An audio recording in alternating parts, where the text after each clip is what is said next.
Salam alaikum Maliens, Maliennes de diaspora. Là où il y a un Malien, je passe salam à tous les Maliens du monde entier. Sonikarim, Mbomanande, Tamashek, Peul, Koroboro, Bobo, Kado, Dogono, tout le monde, je passe salam à tous les Maliens du monde entier. Là où il y a un Malien, il a mon salam.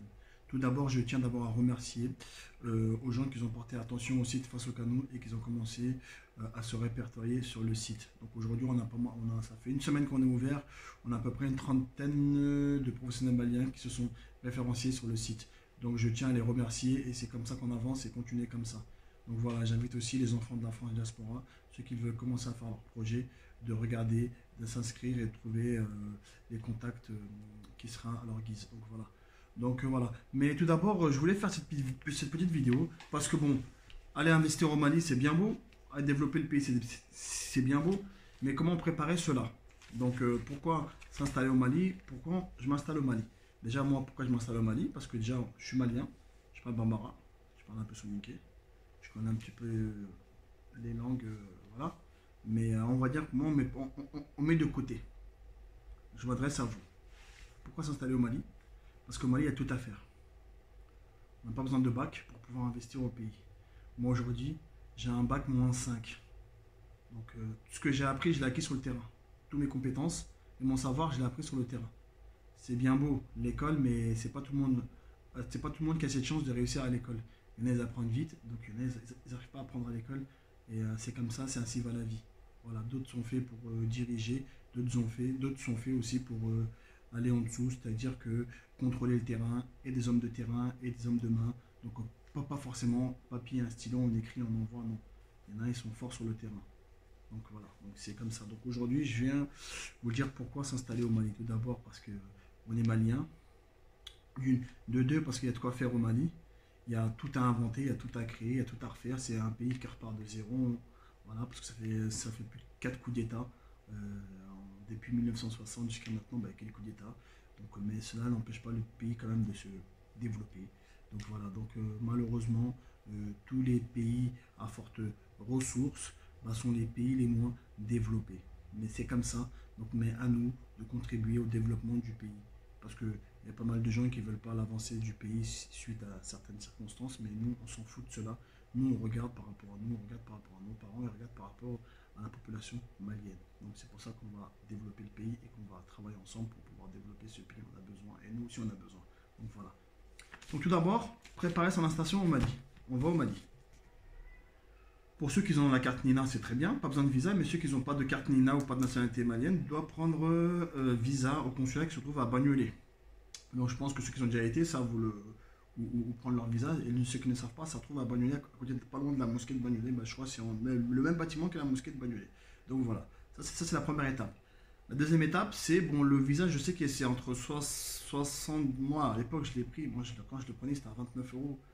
C'était dans le 20e. Donc aujourd'hui, je pense qu'il est monté entre 70 et 80 euros à peu près. Donc je sais pas trop. Donc voilà. Donc pour ceux qui n'ont pas de visa, ils doivent prendre le visa absolument là-bas sur place. Donc leur visa, je crois, ça sera de 3 à 6 mois. Après, s'ils veulent demander 1 an, 2 ans, ben, ils vont justifier pourquoi ils vont là-bas. Ensuite, ils auront leur visa de 1 an. Voilà. Donc ça, c'est la première étape. La deuxième étape, c'est comment préparer son budget. Alors, budget, c'est quoi le budget?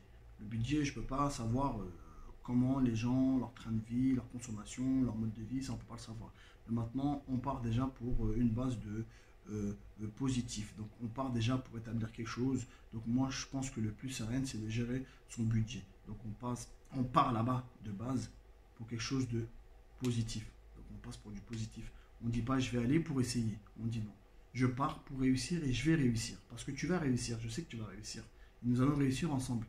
Parce que ça peut que réussir en fait, si on est bien entouré.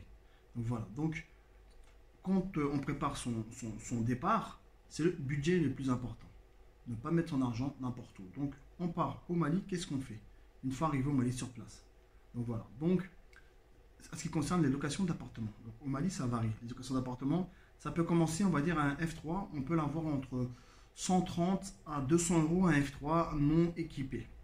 130 à 200 euros, c'est-à-dire chambre, 2 chambres, salon, toilette, salle de bain et la cuisine et on va dire une petite, un petit magasin, un débarras pour mettre ce qu'on a en plus, voilà, et une petite cour qui va avec. Donc ça, on trouve entre 140 et 200 euros. Donc voilà.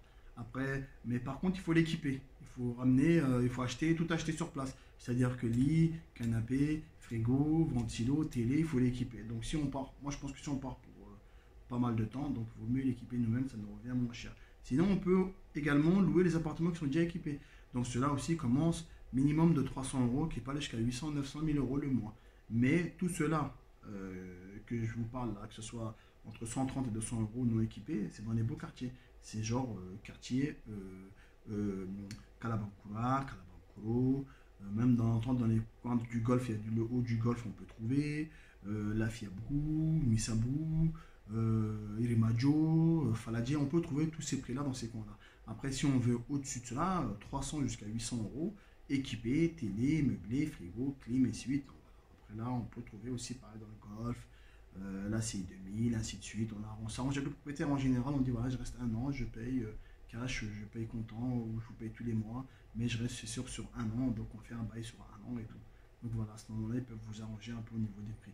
Donc il faut prévoir ça dans le budget. Après, il y a aussi l'électricité. L'électricité, c'est quoi l'électricité? Ça veut dire qu'au Mali, maintenant, ce qui est bien, c'est qu'il y a des cartes prépayées.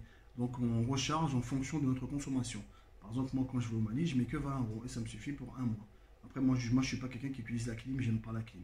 Donc, mes ventilo, frigo, bouilloire, micro-ondes, tout ça, ouais, pour 20 euros le mois, moi, j'arrive à m'en sortir sans problème. Donc, voilà, ça, c'est un budget à mettre aussi sur. Ça, c'est à rajouter aussi sur votre budget.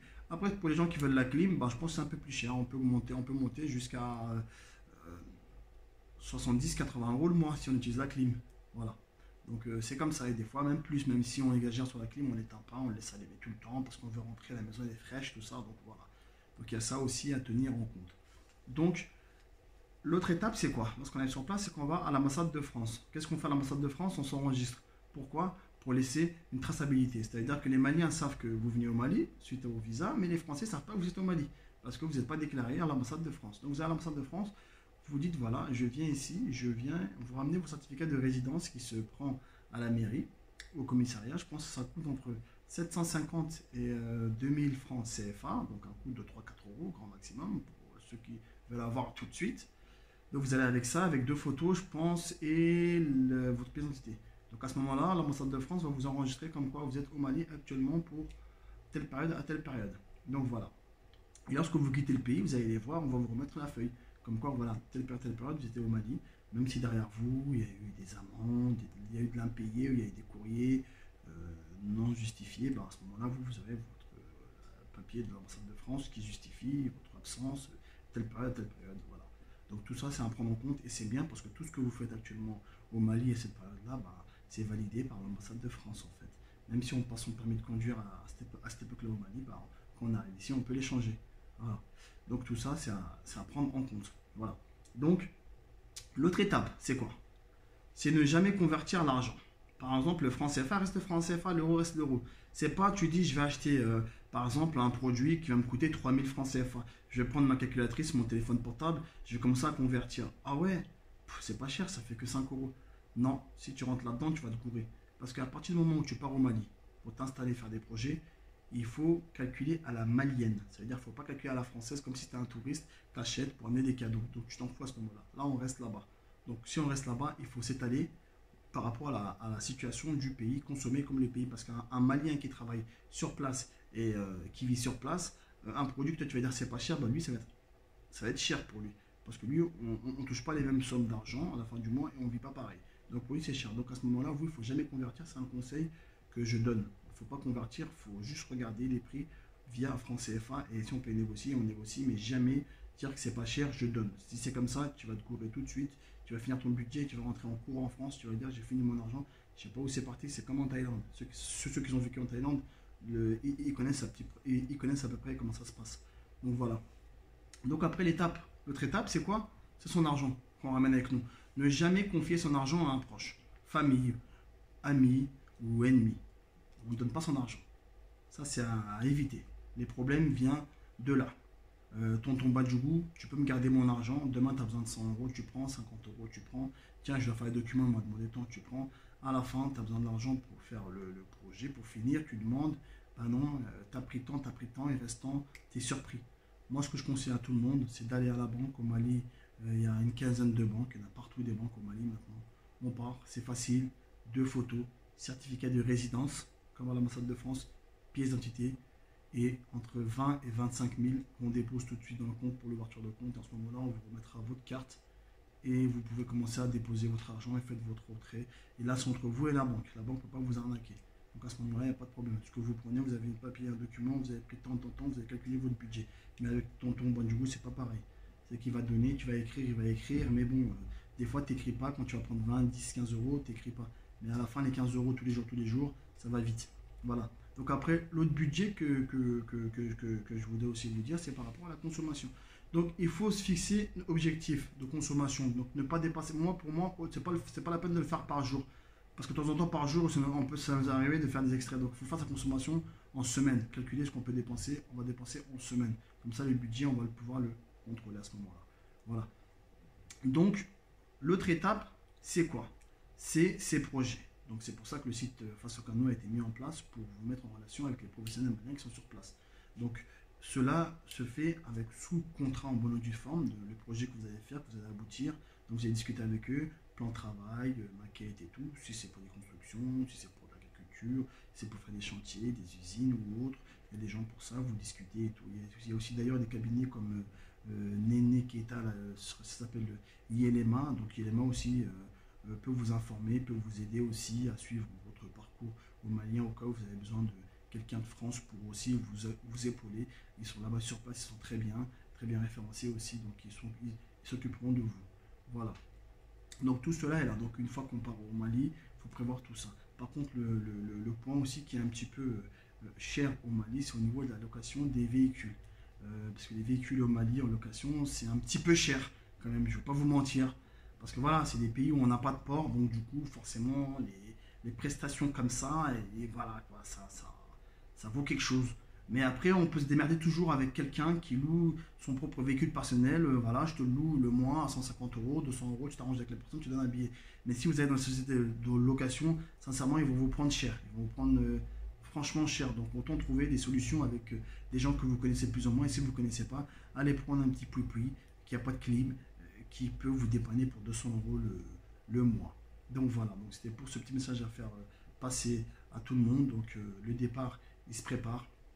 Voilà, donc on part pas pour essayer, on part pour faire et réussir. C'est comme ça qu'on va pouvoir avancer et tout. Donc c'est pour cela que je vous souhaite à tout le monde une excellente journée. Et un petit point entre parenthèses, l'avantage qu'on a aujourd'hui, c'est le passeport français, le Bordeaux qu'on a. Ça nous permet au moins d'aller à gauche, à droite, en Chine, en Asie, à Dubaï pour récupérer des marchandises, sans visa, venir, voilà, observer même à l'extérieur et venir faire la même chose, voire en mieux chez nous. Donc c'est comme ça, donc à nous les Français, de profiter de cet avantage-là du Bordeaux pour développer le Mali. Nos parents se sont retournés vers la France pour développer le pays. À nous maintenant de faire le sens contraire pour aller développer ce pays maintenant. Et, voilà, pour que nos enfants, nos arrière-enfants voient que la diaspora a participé au développement du Mali.